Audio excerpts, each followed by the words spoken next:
Limitazioni agli spostamenti delle persone che hanno più di 70 anni, chiusura dei centri commerciali durante il weekend. Sono alcune delle proposte avanzate al governo da alcuni governatori nel corso della riunione di oggi tra ministri e regioni in vista del nuovo DPCM, un incontro a cui ha presenziato anche ANCI con il presidente Antonio De Caro, in cui è stata anche ribadita la necessità di non imporre interventi generalizzati, ma dare risposte e speranze alle categorie più in difficoltà. Uno degli elementi di maggior difficoltà in questa gestione sanitaria è stata proprio l'incertezza su quelle che erano le misure adottate da questo governo, quindi abbiamo bisogno di chiarezza e di tempi rapidi. Dal Veneto continua ad arrivare la richiesta di un intervento più strutturato che ipotizzi un sistema di interventi tali da far convivere la nostra vita con il virus. Noi non siamo in grado di resistere economicamente nemmeno di fronte a un mese di chiusura totale.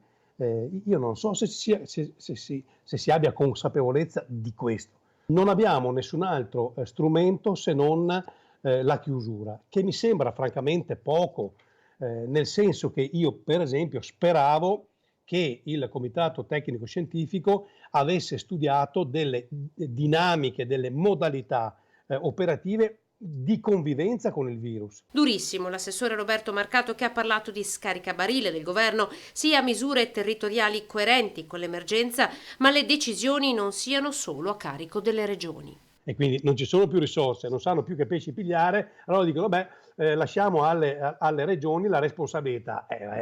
Pio, è un po' troppo comodo, insomma i buoi sono scappati, adesso caro governo vai tu a rincorrere i buoi, non è che poi lasciare le regioni da sole a decidere di fare i cattivi, non è così che funziona.